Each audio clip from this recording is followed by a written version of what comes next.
Welcome back into the mental game, where this week's guest is trainer Erica Lugo. Thinking of that is like terrifying. I have a beautiful life and great kids, and I just remember crying. And I cry now, not because I'm still sad, but because I'm like, I can't believe I was there.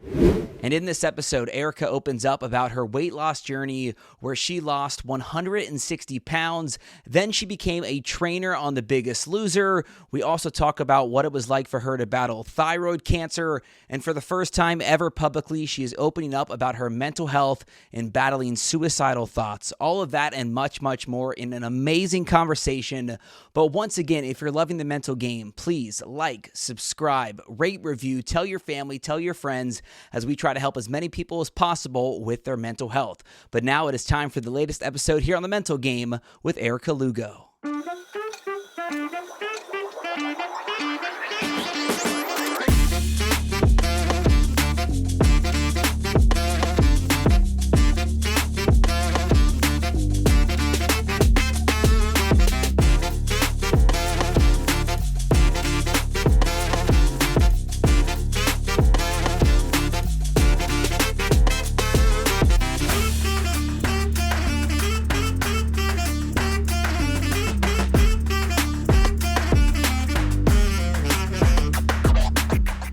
Welcome back into the mental game. As you can see, I got a very special guest with me, Erica Lugo, fitness coach and from The Biggest Loser. Yes. Thank you for having me inside your beautiful new home. Thanks. I know we just moved in like 2 months ago. It's a beautiful space. And if you can see, I think behind me in the frame, if you're watching on YouTube, the dog just snoring. Iggy Graham, 7,000. Not caring about us at all. No.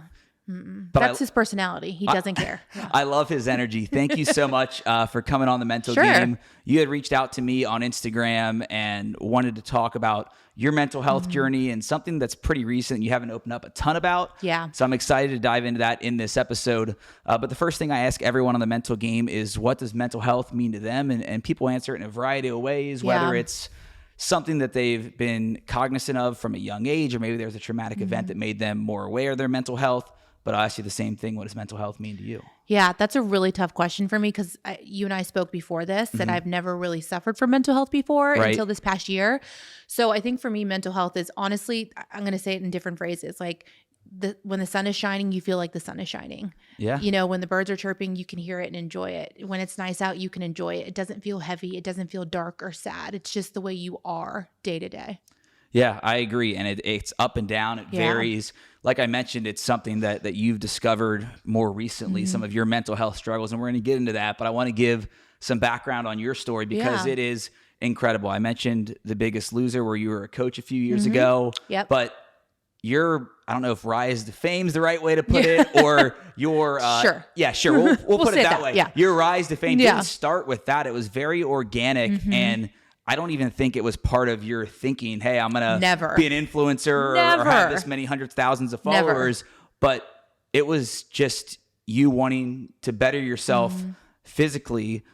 You lost over 160 pounds. I did, yeah. And this was in 2014, 15? 2013. My son, Connor, was born in 2010. He's 13 now. So yeah, like 2010, 2011 maybe. Yeah. And wait, no, you're right. 2013, 14. Yes. I do my homework. I don't do math in public. So, you know. I try to do my homework as a former reporter, but that's kind of where this whole journey started in the public eye, of you posting, you know, your journey of losing all that weight, becoming a trainer. Then you win a competition to America's Next Fitness Star. Yes, and that was you. It was living me, it out here for the last 10 years. But your life before then, I want to get into that just a little bit. What was your childhood like? Had weight always been a problem for you? Sure. And how did that just come about and be something that was on your mind all the time? Yeah. So for me, I don't remember too much of my childhood. That's also something I've discussed, but I don't remember too much of my childhood. From what I do remember is, you know, I grew up with a single mom. She was a single mom majority of my life. And I just remember her hustling all the time to make sure all three of us girls were taken care of. She worked multiple jobs. She was gone a lot, obviously. So for me, it wasn't so much like traumatic in a sense with her being gone, but like food was always just my coping skill. Food was always there. But growing up though too, I didn't realize I was overweight. Like it was never brought up to me. Like it was just what I was. No one ever really, I never got tormented or picked on in school. So it wasn't really a forefront for me whatsoever. even in high school, I was probably there was me and one other person named Cruz. I do remember that. And we were the only ethnic people in school. Yeah. Predominantly white school. So, small, petite. I'm like the tallest Mexican you'll ever meet in your life. Like I'm 5'10". I used to be 5'11", but I'm 5'10", and I'm just built differently. I'm built larger. So I've kind of always stuck out like a sore thumb. Yeah. So for me, the weight just kind of was like naturally piling on because I'm bigger. And then I met my ex-husband. You get happy pounds. And then I got pregnant and I use that as an excuse. And then I did suffer from a little bit, now knowing what mental health is, I definitely suffered from postpartum depression with my son. Mm-hmm. Looking back, now that I've experienced, I'm like, oh, I did experience a little bit of sadness with that. Right. So I just ate with postpartum. Well, and I was going to ask you, talk about that being a coping mechanism. Yeah. And with mental health, that's one of the biggest things, is realizing your healthy coping mechanisms, mm-hmm. but more importantly, when they're happening, your unhealthy coping mechanisms. Yeah. When did you realize that eating and binge eating was one of your things that helped you get through those tough moments? Yeah. So this is something I publicly discussed maybe about 2 years ago. Has it been 2 or 3 years since COVID?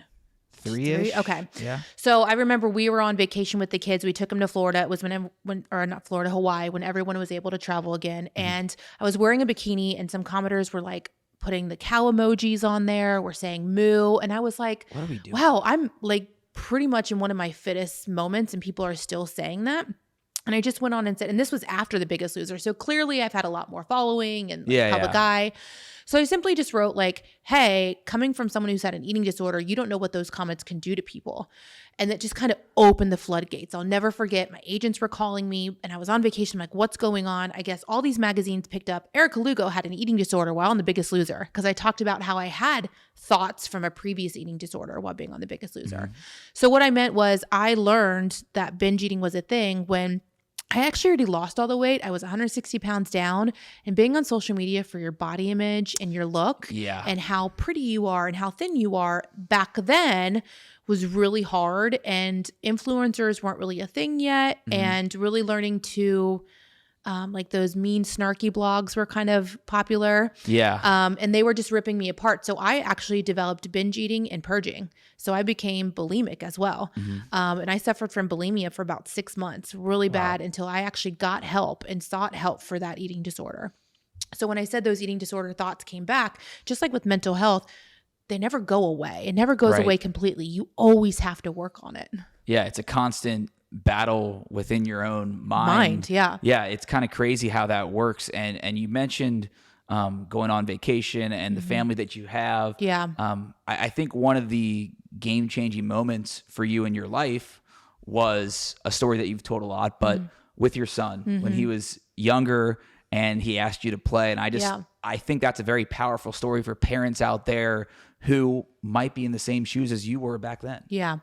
Connor looked at me. I was working an HR job. My ex-husband's a great man, but we were just sliding by in life and things weren't exciting and I was exhausted. So I used food, right? Like that was what my enjoyment was. It was cheap, right? We would survive off a Little Caesars pizza, which was $5, and it would last us like a week. Did the same thing early on in my journalism career. Yeah, I'm sure. So, food was easy access, and back then it was cheaper. So I just remember coming home from work and he looking up at me on the floor and he asked if I could play with him. And I told him no. And I was like, holy shit. I don't know if I'm allowed to cuss you can say whatever you want. I was like, holy shit. My kid just asked if I could play with him. I'm literally in my 20s and I can't get off the couch and play with him. There's something wrong with that. So I jumped on the scale. I dusted it off in the bathroom and I saw 322 pounds. And I said, like, I knew I was like overweight. I didn't realize I was that overweight. And that's what started it. And I give you all the credit in the world, because this isn't like you went up to some fancy gym and signed up with a personal trainer. Planet Fitness. Like you did everything yourself and taught yourself. Yeah, I did. One of the most intimidating things for somebody, and I can remember me, the first time I really went into a gym was 3 or 4 years ago.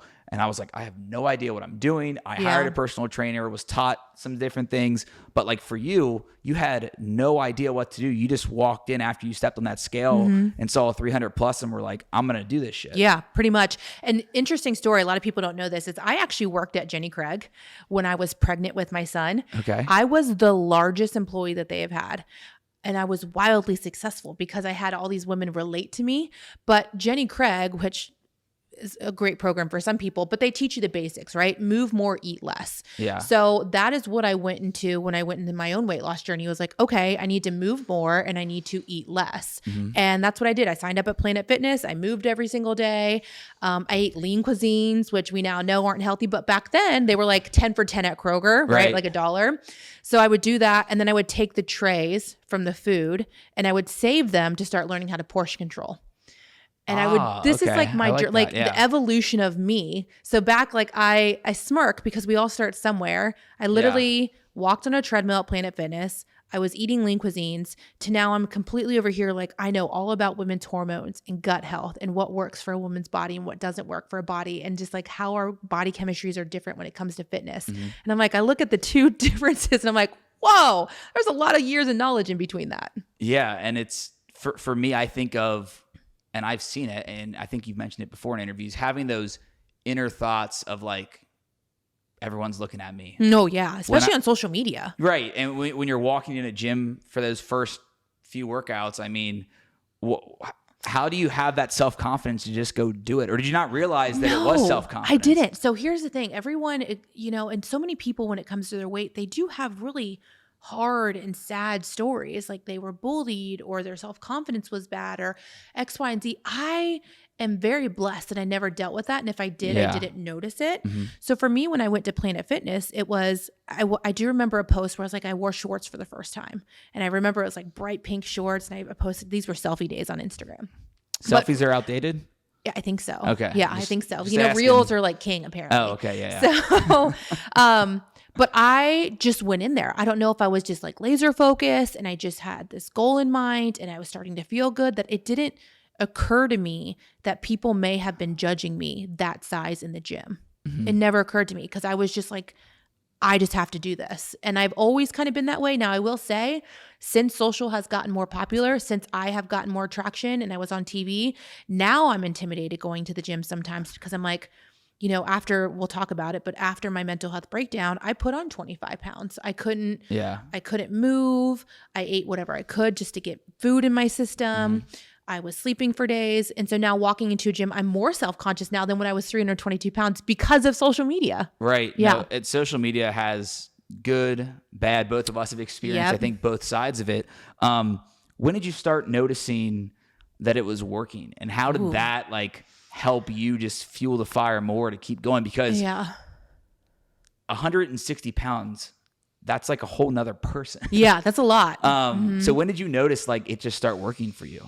I don't know if there was like an aha or click moment. I just remember feeling so much better and feeling in control and feeling like I can do something that I actually want to do. Yeah. And that is one of the main reasons that why I actually got a divorce was because it really awakened something in me that I don't have to settle. I don't need to live just to live and be content. Like I can achieve the things that I want to.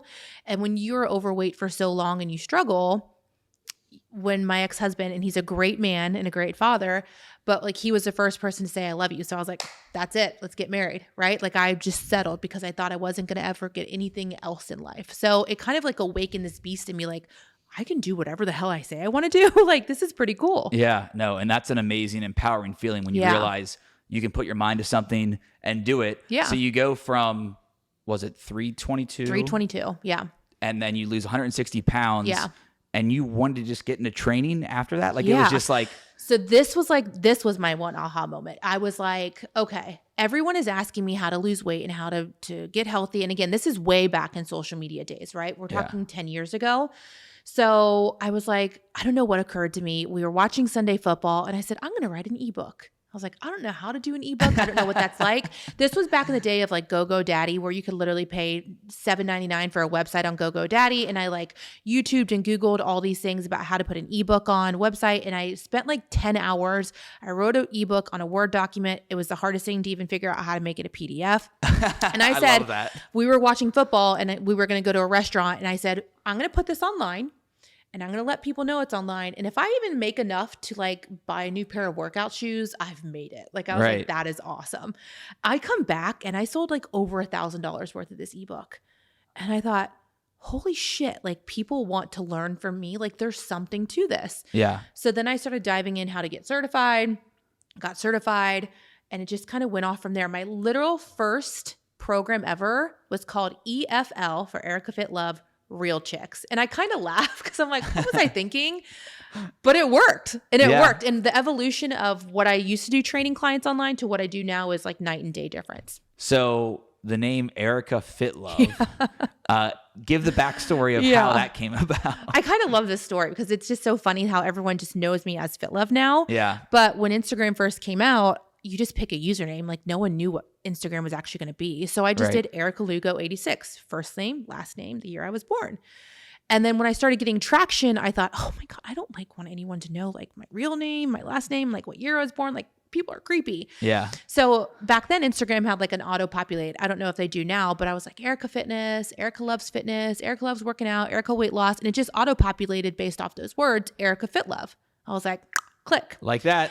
And then it just became this thing to now like most of my friends call me Fit Love. My husband calls me Fit Love. My kids call me Fit Love. Like no one at home calls me Erica. Like my son will come home and be like, hey, Fit Love, what's for dinner?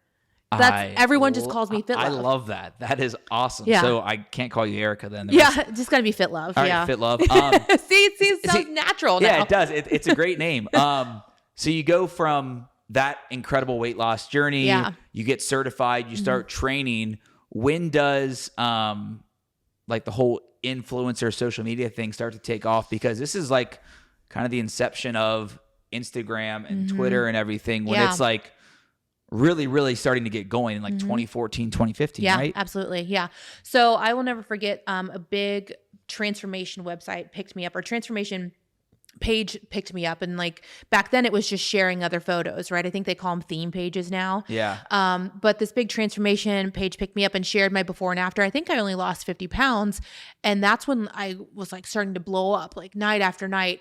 And I just started running with it. And back then it wasn't so much like brand deals. You weren't getting those kind of things. Right. Companies weren't onto that yet. It was more like, what can you do for yourself and what digital products could you come out with? So like the ebook or online training.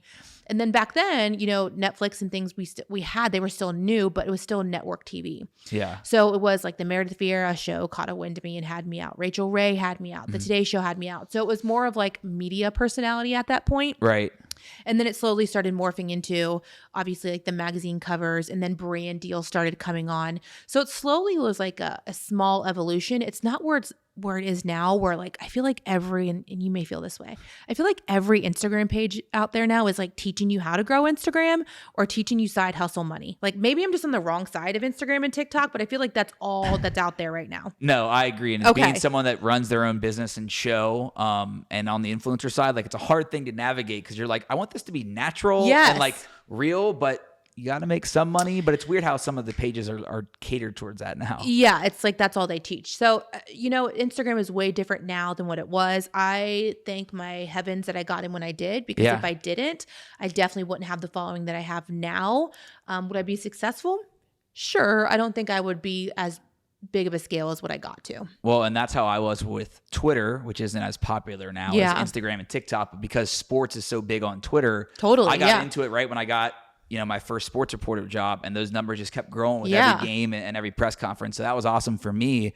Your next like big break then after that was it a coach or trainer on The Biggest Loser? The trainer. Yeah. They're the same thing. Coach or trainer. I just want to make sure I'm getting the terminology right. Trainer. Yes. But you get that call. That had to be an incredible full circle moment, because you have this network, very popular show that's centered around, weight loss. And you're the poster child for this. Yeah, it's crazy. And you get that call. What was that moment like? So I actually got a DM. Someone slid into my DMs. Love that. And she said, I think you'd be a really great fit. I'm a casting director. She worked for the casting team. And she goes, I think you'd be a really great fit for the show. It's a weight loss show. We're looking for trainers. And I truly said, if this is anything like The Biggest Loser, I don't want to do it. And she was like, well it is. Whoops, sorry. And she said, well, it is The Biggest Loser.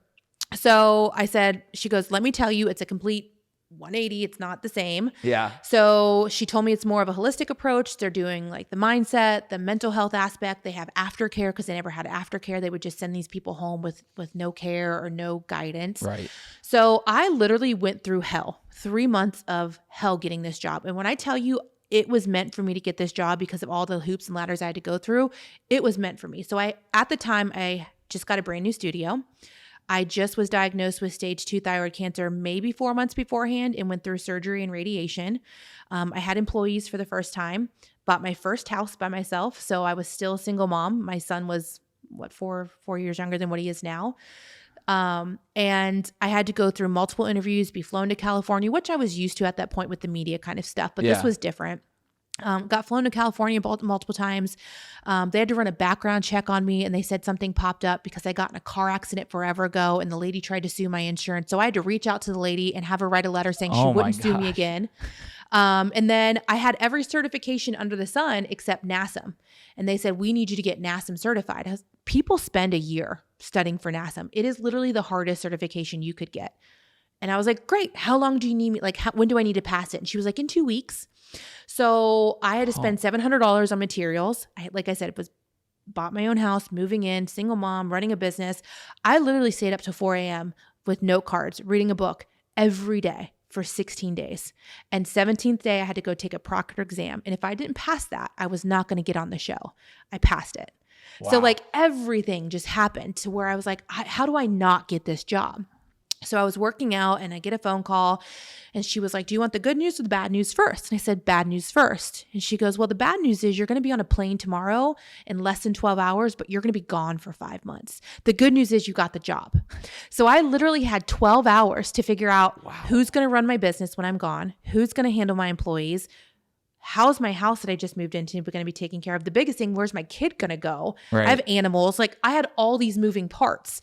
And not only that, I had clients at my studio too, who weren't allowed to know where I was going. No one was allowed to know what I was doing because People magazine had the exclusive. So they were going to drop it in 6 weeks. Yeah. So no one could know what I was doing. I had to be like, oh, I'm just going away for a project.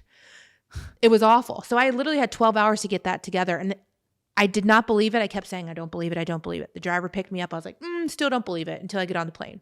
Got on the plane. I was like, I'm not going to believe it till I land. Yeah. I landed and then the producer team picks me up and brings me to my house in Santa Fe, which was just stunning that I got to live in for 5 months. They gave me my car. They gave me all, and I'm like, holy shit. And then I walked to the set the next day and I was like, nope, still don't believe it. Cause at that point I was like paranoid. Like, am I too big to be a trainer? Cause I'm tall. I'm 5'11". Even at the time of Biggest Loser, I was maybe a size 8, 10. And I was like, they're going to like think I look different in person or I'm too big and all these things. And I see my name on the wall and it says trainer, Biggest Loser, Erica Lugo. And I was like, that was my green room. I was like, holy shit, I made it. That's amazing. There's crazy. A lot of layers to get there. So many layers. But it's an amazing full circle thing that like you yourself probably 7, 8 years prior had no inkling. I worked HR.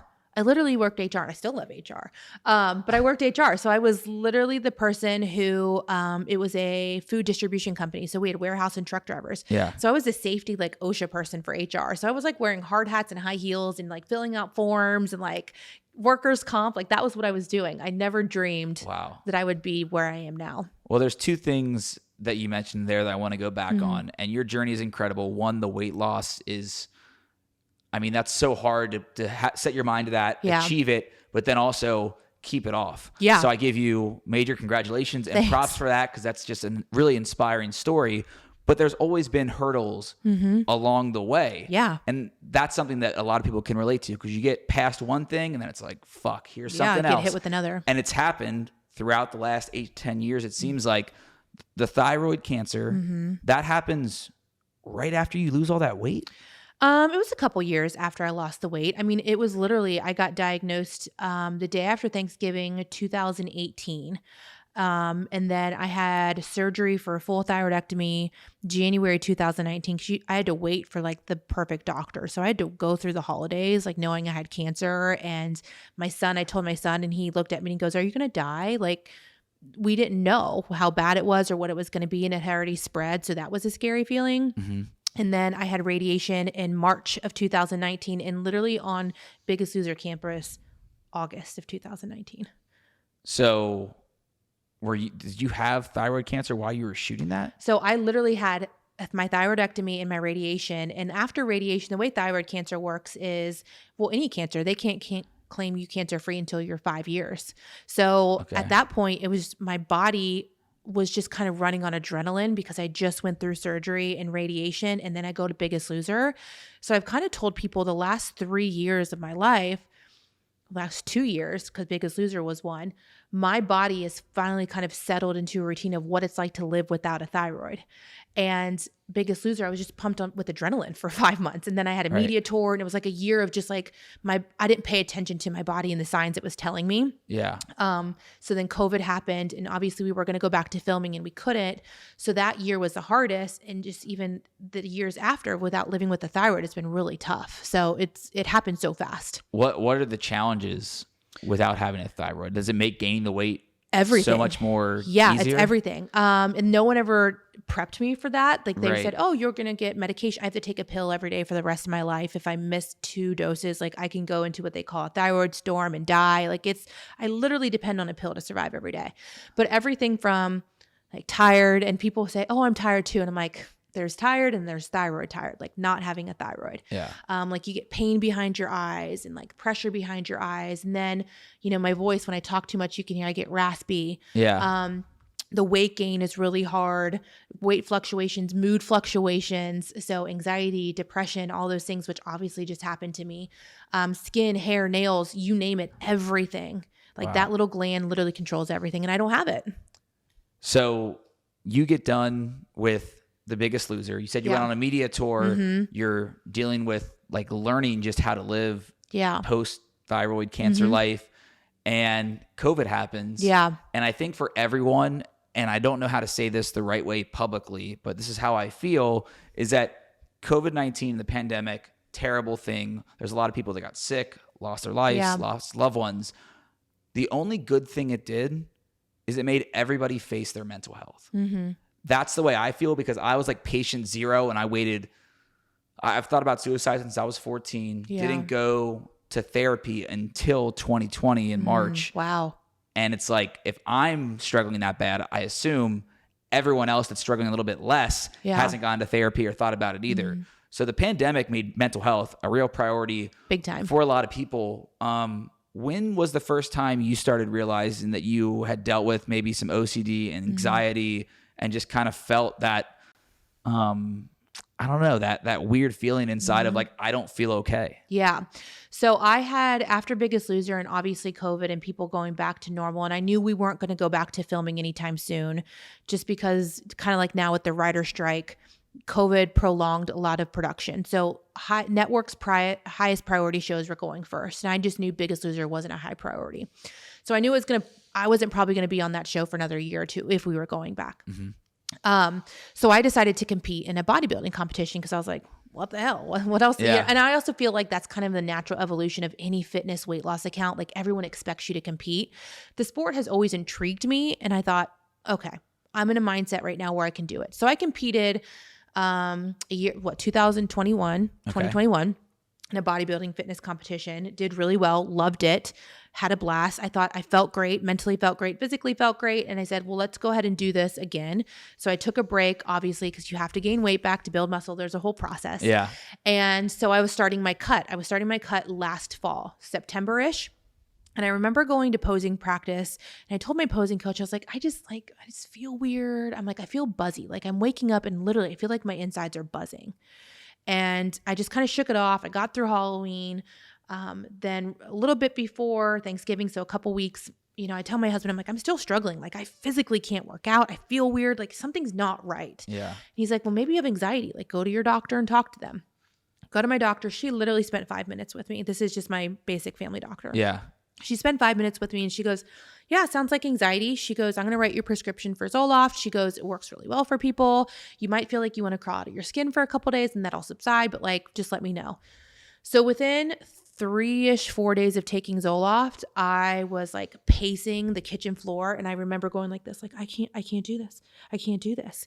And I sat in my bathroom And I had suicidal thoughts of literally like graphic suicidal thoughts. And I was like, this is not me. Like, this is coming from someone who's never once had any mental health issues, maybe a little bit of postpartum, but that was just sadness, not suicidal ideation. And I was freaking out. I didn't know who to tell. And I physically didn't feel well either. Like, I was an insomniac. I couldn't eat. I was nauseous. I was shaking all day. Literally, the moment I woke up until I went to bed, I kept telling people, I am not okay. Like, something's not right.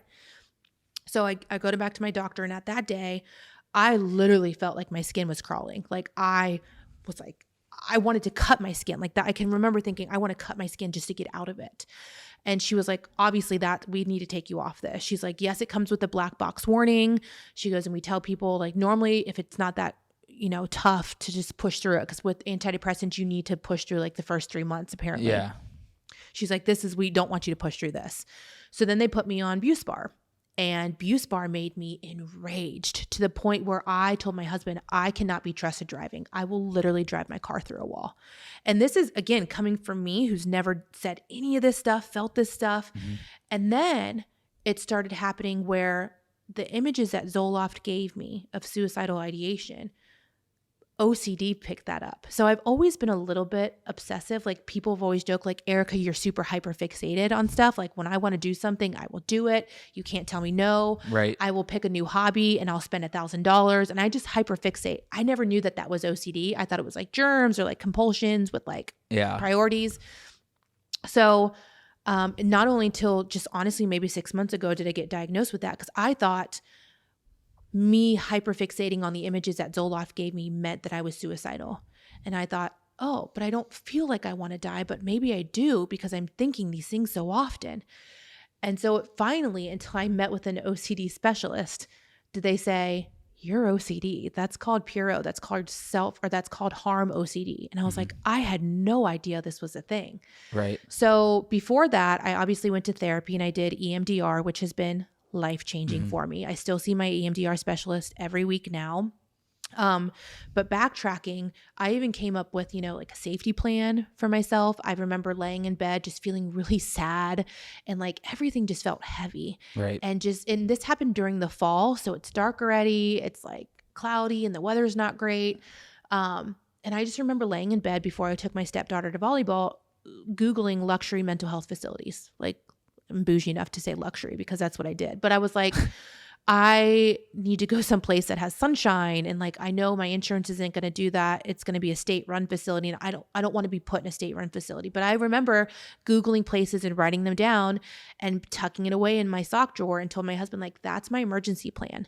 It got really bad one day. I was laying in bed and I told my husband, I was like, I can't describe like how I'm feeling right now. I said, but I feel very like, what's the word? Not compulsive, like reactive. Like I'm really reactive right now. Like if there was a bridge, I would go jump off. Like that's how I feel. And I'm bawling, I'm crying. And I'm like, I don't know what's wrong with me. I'm like, I don't feel safe by myself. So he literally texted my father and like my in-laws and was like, FitLove needs someone to stay with her. My best friend stayed with me. My mom stayed with me. And I just like, I almost reverted back to childhood. Like my mom was there. I remember the Christmas tree was up because it was around Christmas and the lights are like pretty. And she's rubbing my head in her lap. And she's like, I could cry. I was thinking about it. She's like, you're going to be okay. And I'm like, I don't feel okay. And I was scared. Like I really thought I was going to do something. But I mean, even now you can see like, that's not me. And thinking of that is like terrifying. I have a beautiful life and great kids. And I just remember crying. And I cry now, not because I'm still sad, but because I'm like, I can't believe I was there or people experience that. So I just continue to get help. This sounds crazy, but like I have so many great resources where I knew that something wasn't chemistry, like right in my body, maybe not my brain. Like I knew something obviously was not right there, but having learned all the things that I've learned about a woman's health and her hormones, I'm like, something's not right with me. And I'm going to get graphic. Sorry if men are watching this, but like I was having 3 periods a month. I was sweating the bed and like all this happened and I'm mentally really struggling. Like something's not right. So I ran a Dutch test with my company, which is a hormonal Dutch test. And lo and behold, my hormones were tanked. I was literally going through perimenopause. My thyroid levels were awful. Yeah. All of those things was a perfect storm. And then adding the Zoloft on top of it just kind of made it really bad. And I have friends and family who are on antidepressants, and it's life-saving for them. Like it's absolutely life-saving. And I so wish it worked for me. And there's tests out there that you can take. We discussed that to see what one will work best for you. And lo and behold, the ones that I was put on were not my right ones. Right. But after I started getting better and fixing my hormones and working with, like, I take hormone replacement therapy and fixing my thyroid and really honing in on those modalities with my therapy, OCD therapy, EMDR, and I do somatic therapy. I started getting better to the point, like, now I'm like, I don't need medication. Yeah. I still have the prescription of Prestique that was on my green light on my Gene site. I still have it in my bedside, and I think it's kind of a safety feeling for me. But yeah, that snowballed really quickly. Yeah. Well, I give you, first off, all the credit in the world to be able to open up and tell that story. And I feel that same emotions because I've been through some of those same thoughts. Yeah. And it is such a scary moment because when you're in it, you feel like you're never going to get out of it. Yeah. And you feel helpless. And it's just so crazy to look back at where I was probably 16 months ago. Yeah. And it's the same thing where I'm laying in bed every day and I'm depressed, crying, wrote a goodbye letter, took pills, thought about jumping off a bridge, wanted to lay down in traffic one day. Like there's just so many things that go towards that depression, that those suicidal thoughts that just hurt you so much. When you were having those thoughts and going through those moments, and I know it was emotional for you, and I respect you so much for opening up about that, just how scary was it? Because for someone that's like never felt those things before, to all of a sudden be suicidal and think about, you mentioned jumping off a bridge or feeling like you needed to cut your skin off. How scary were those suicidal thoughts? Insanely scary. And then it's not only like scary, you also feel shameful that you had those thoughts to begin with. And you're like, why? Like, my life is great. I have an amazing husband. I have an amazing career. I've reached everything I wanted. I'm successful in every sense of the word. Like, why do I feel this way? And then you're scared to even tell anyone. Yeah.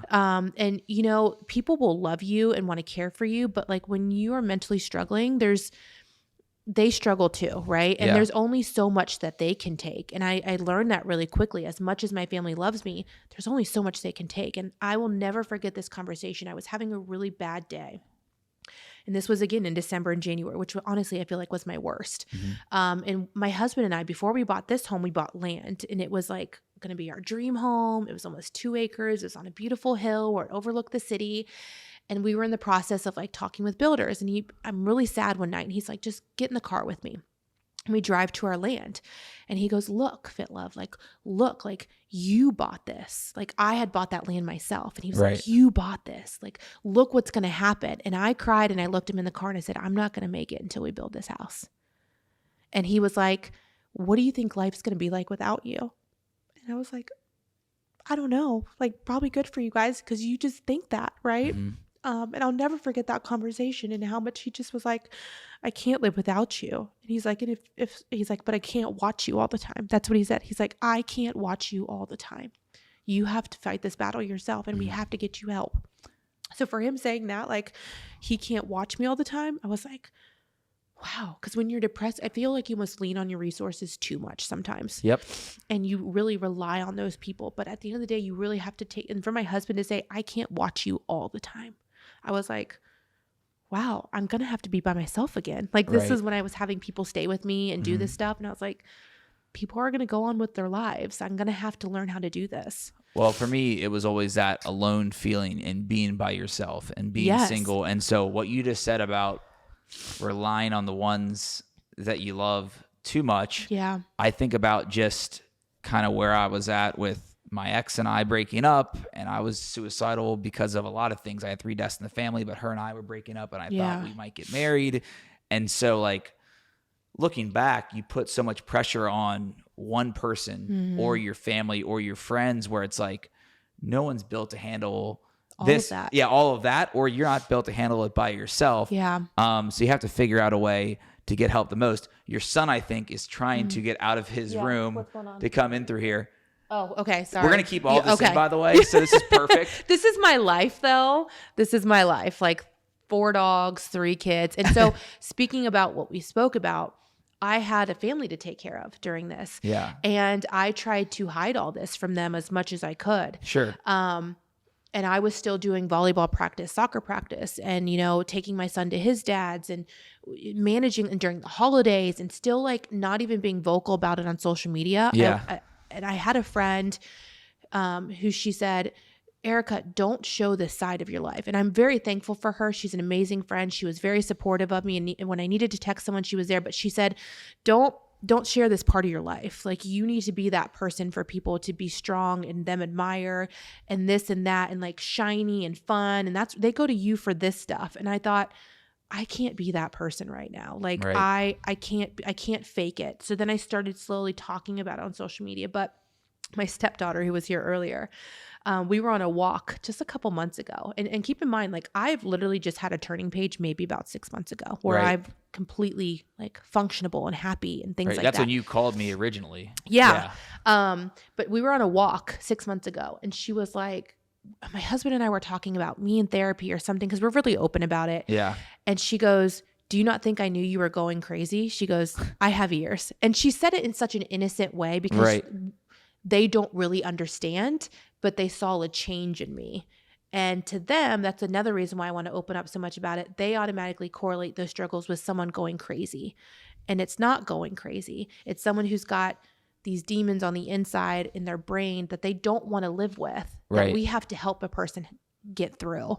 So that was kind of a light bulb moment for me too, like the innocence of them being like, we knew you were going crazy. And I was like, wow, that's kind of like a harsh word, but to them it's innocent. Like, they don't know any better. They really don't know what mental health is. Right. Well, and that's the way the world has changed in the last 10 years. I mean, I remember being in school and I graduated college in 2015, so just under 10 years ago.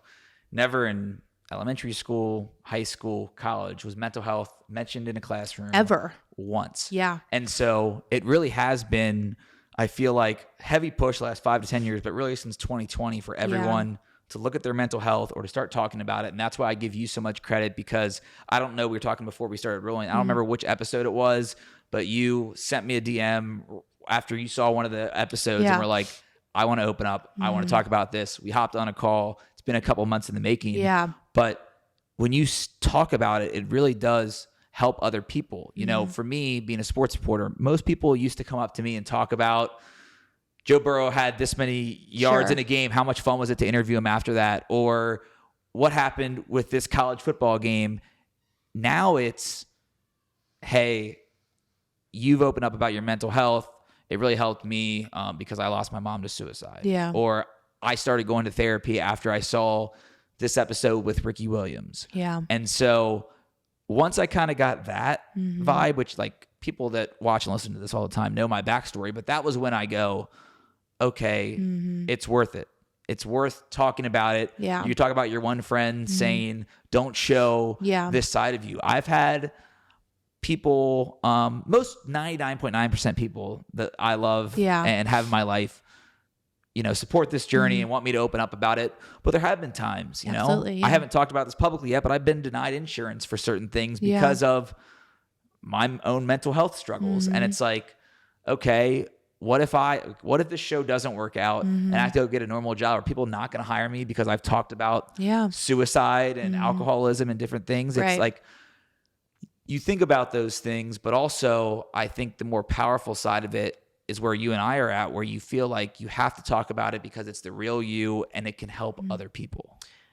Yeah. I mean, I don't know how to follow up after that because you said that so well, but you know, people for so long on Instagram did come to me because I am like, before all this happened, I am very bubbly and funny and had a great like sense of humor and just like, like I'm always doing something and people love those parts of my personality. And then just for me to like lose all of that was really eye-opening, and for people to continue.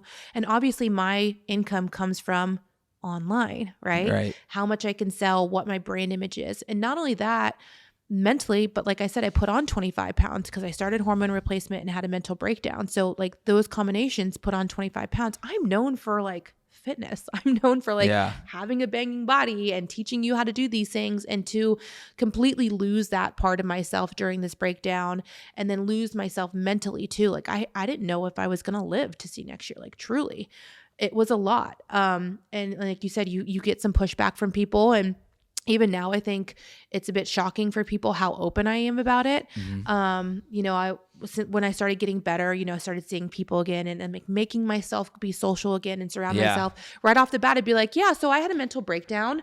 I'm back now, but this is what happened. And they're like, hi, you know, but for me, it's so important to talk about because just like you, it's so cliche to say, so many people have reached out to me as they do you and be like, wow, I suffer from this too. Or just the last post that I made about the intrusive thoughts and OCD.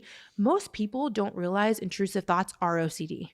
They don't realize if you have a recurring intrusive thought, it is not necessarily suicide ideation. It is OCD.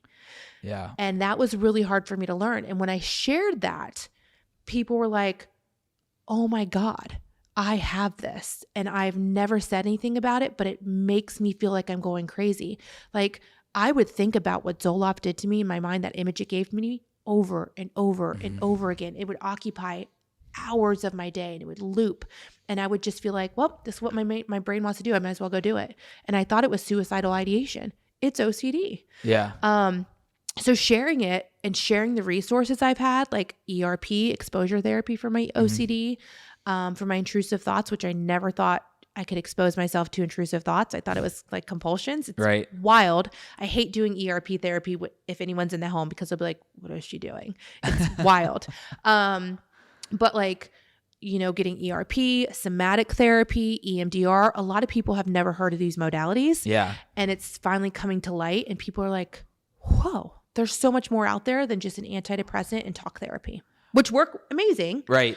But there's so many more options now. You did see a therapist though, right? Like, do talk therapy? Oh, I did. I still do it. So my EMDR therapist is a talk therapist. So we'll 50-50 depending on what I need to work through. Right. I even saw a psychiatrist for a while.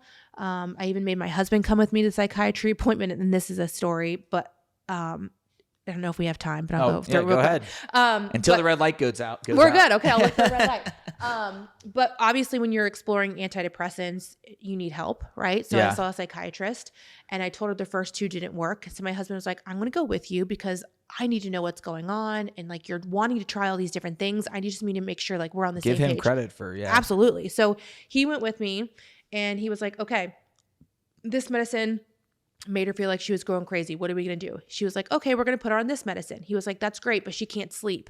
So what are we going to do? She goes, oh, we're going to give her something to sleep. He goes, great, but she can't eat. She's nauseous all the time. Oh, we'll give her something for that. And then I said, well, last time I tried any of these things, it made me have major mood swings. She's like, oh, we'll give you mood stabilizer.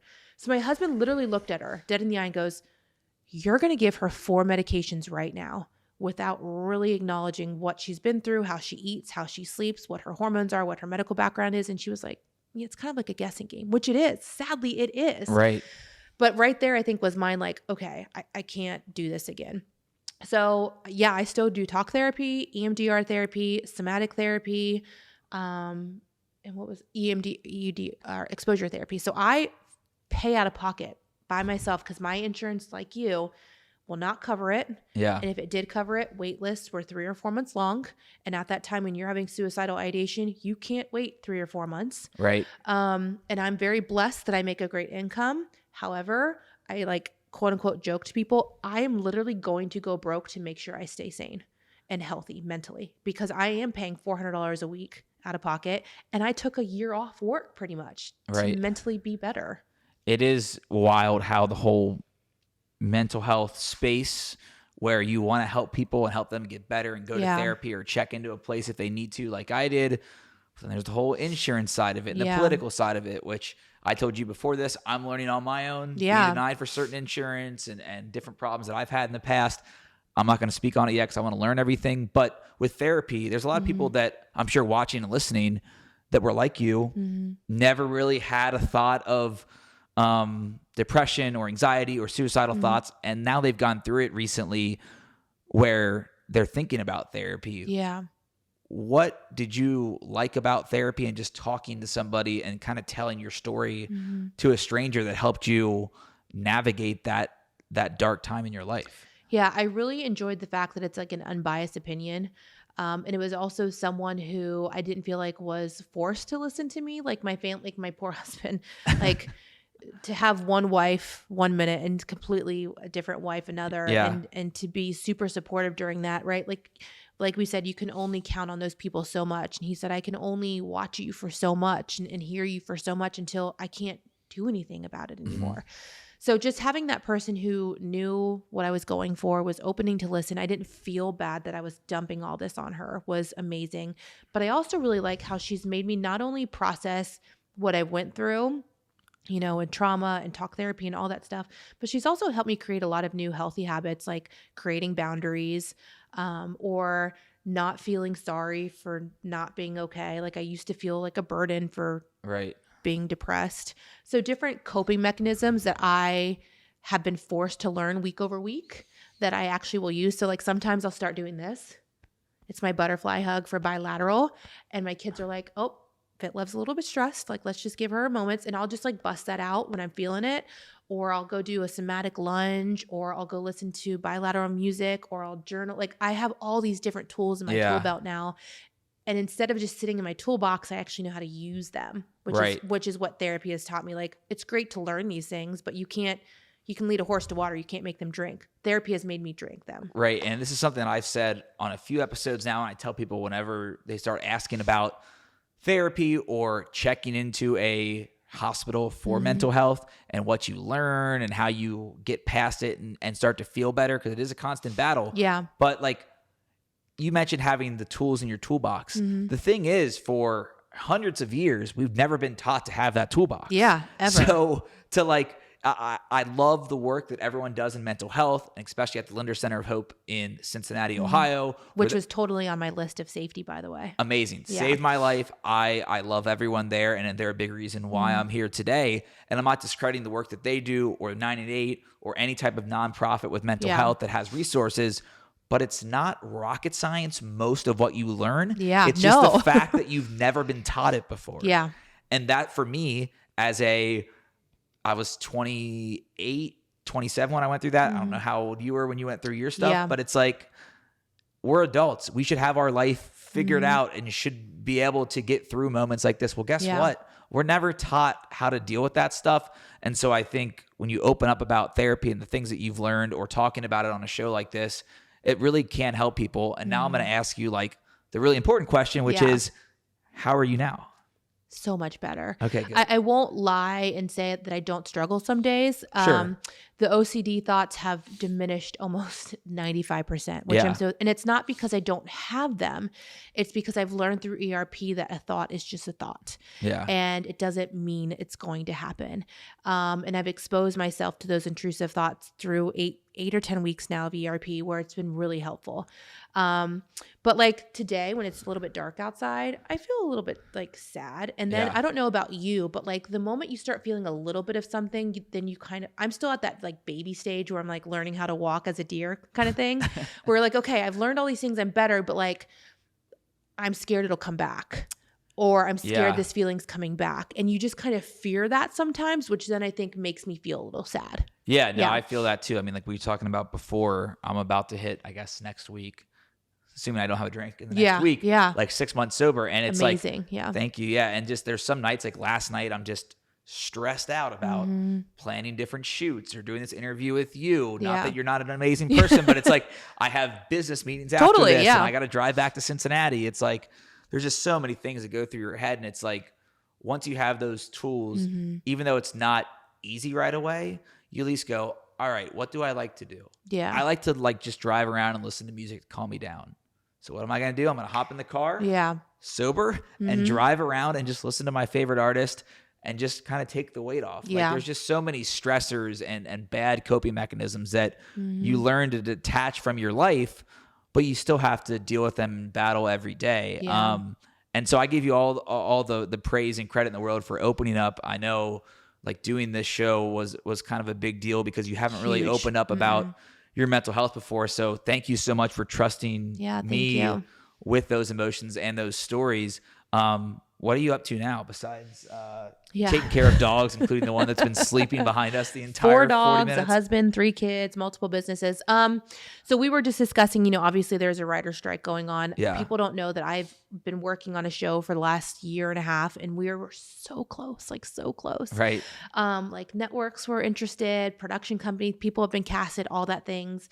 And we're on writer strike now, and it's being prolonged, or the production company, like all these different things are happening.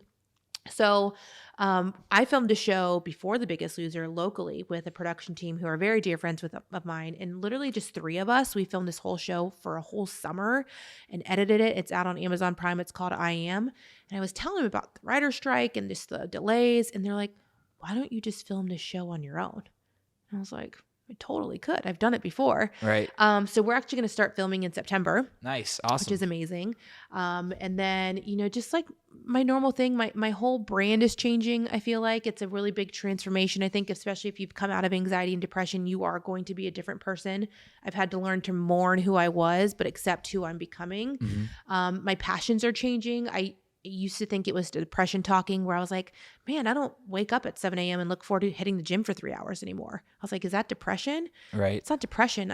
My passions are changing. I love fitness. I love working out, but for different reasons, versus like taking content and look at me and how little can I get and how many muscles, how big of muscles can I get? It's more of like, I'm moving because it's good for my mental health. It's good for my physical health. And I enjoy movement. Right. But my brand is changing. It's no longer just Erica Lugo Biggest Loser fitness trainer. It's Erica Lugo women's health advocacy, like the health of a woman as a whole, mentally, physically, emotionally, hormonally. We're so complex as humans, but as women especially, that we're not being heard on so many levels when it comes to our mental well-being and physical well-being, that is what I'm changing. And I think there's so many aspects of your life where maybe there is a woman watching or listening that has struggled with their weight and didn't know what to do, or there's a woman that's never gone to therapy before, or a young girl that's listening to the show and is seeing their favorite influencer on TikTok and Instagram and doesn't know like if that's kind of a path they maybe want to go through. Like, you're able to hit so many different I've been through a lot areas. in 36 years. Yeah. A lot. And I mean that in like a good way, because you have that knowledge and you have that base. And now the fact that you're comfortable, and that's the big thing for me, is like I had to make sure I was comfortable making this who I am, my life, and like talking to people about it 24/7, where like I'm kind of numb telling my story, where like, I appreciate you for opening up, but this is one of the first times where you tear up a little bit because you're talking about it publicly. Yeah. Me, I don't really get in that. There's some times where I do, like when I'm speaking at bigger events or I have a bad day, but it is like weird getting comfortable talking about mental health and suicide and everything that you've gone through. So like, again, I can't thank you enough for opening up with me and telling your story. It's very, very powerful for everyone listening, and maybe kind of the categories I just said, but somebody that wants to follow in your footsteps. I don't know. It can be a multiple choice answer, or you can give multiple answers. I was terrible at school. I didn't explain that right. But I was going to say, if somebody wants to, start that weight loss journey, or maybe they want to become a trainer, or they want to start tackling their mental health, I'll just give you the floor. However you want to answer the question of best advice to someone listening. I think probably specifically women that you want to help with their own health. Yeah. That's a really broad question, Brandon. Like, that's a tough I know. one. Sorry, we got 20 minutes left on the I know, card. but for me, honestly, I have learned so much with everything that I've gone through, mentally, physically, you name it. I've been through it all. That at the end of the day, you have to do what makes you happy. And sometimes you feel like sometimes you think what makes you happy. Right. And it's not what really makes you happy. It's what social media and content and what the world has made us feel like makes us happy, if that makes sense. Yep, I get it. I'm at a point in my life at 36 years old. I've literally been bankrupt, divorced, laying on a mattress, single mom, thyroid cancer, health scares, mental health scares. And I'm at the point in my life where I'm like, it's okay for me to not be Erica Fit Love, all these glamorous things. It's okay for me to love being a wife, a mom, and a business owner. And that's okay. I don't have to be glamorous anymore. I used to think that that's what made me happy. It doesn't make me happy. It's what I thought made me happy. Yep. So really, truly find out what makes you happy, even if it goes against everything that we've been taught to make us happy. You're good with words. You gave me credit earlier, but I think you're just as good with the inspiring words. There's 2 things that I want to point out before we sign off. It's like things that I always give people advice for with mental health is, one, do something, whether it be call a friend, tell your mom, go to therapy, whatever it is. Just do something, because you have to choose to do that too. Yep. And I think we're both living examples of it. Is those feelings that you're having, whether it be depression, anxiety, OCD, suicidal thoughts, feelings are temporary. And you can't see it in that moment. That's so hard to say, yeah. That's what I go back and look at where I was 3 months of being suicidal, not wanting to get out of bed, just so depressed. But they are temporary. And I think this is where I am now. This is where you are now. I promise that your story is going to help somebody listening, watching, and probably a lot of people, not just one. But for me, like, that's where I think of it is like, if it just helps one person, it makes it all worth it to me. Yeah. And I think to end that off too, like you said, they're temporary. And as hard as it is to get through that, because there's so many people like me where antidepressants didn't work, and we feel broken. And I don't think that's really talked about a lot. A lot of people heal and they don't say, well, I healed because I'm on antidepressants, or I healed because I did this modality. People just say I'm healed. And they don't really talk about what got them there. And there's lots of people that think like you, it helped you. Antidepressants helped you. They helped family members that I have who are, I'm so thankful that they're here because of the antidepressant. But for me, they didn't. So for people who they don't work for, or maybe too many side effects and it made you worse, that was hard for me. Like, I'm broken. Medicine can't even help me. How am I going to survive this? Right. And you just have to keep, like, that's why I did every modality until I could find what worked for me. Because I remember what my husband said, I can't watch you all the time. Yep. You're going to have to live and do it on your own. The answer is not the same for everybody. Yeah. We all have the same goal to live happy, healthy lives. That sounds like a commercial. I know. For it to sound so like cheesy. That. But Sorry. It's so true. But once you go through this, I'm like, live, laugh, love. Like, I want it everywhere. Exactly. Well, I was going to thank you and call you Erica, but I feel like I have to call you Fit Love. Thank you, Fit Love, for coming on the Mental Game. This was amazing. And we will see everybody right back here next week. And that was an amazing conversation with Erica. I can't thank her enough for really opening up about her weight loss journey, her mental health. And as you heard her say throughout the episode, she really hasn't talked about those suicidal thoughts before. So I can't thank her enough for feeling comfortable to do that on the Mental Game. Her story is so inspiring. Next week, it is the beginning of Suicide Prevention Month. That is the month of September. And I have a very special guest. It's somebody who is super close to me, maybe the person in this world that I am the closest with. That is my guest. That is your hint for next week, right back here on The Mental Game.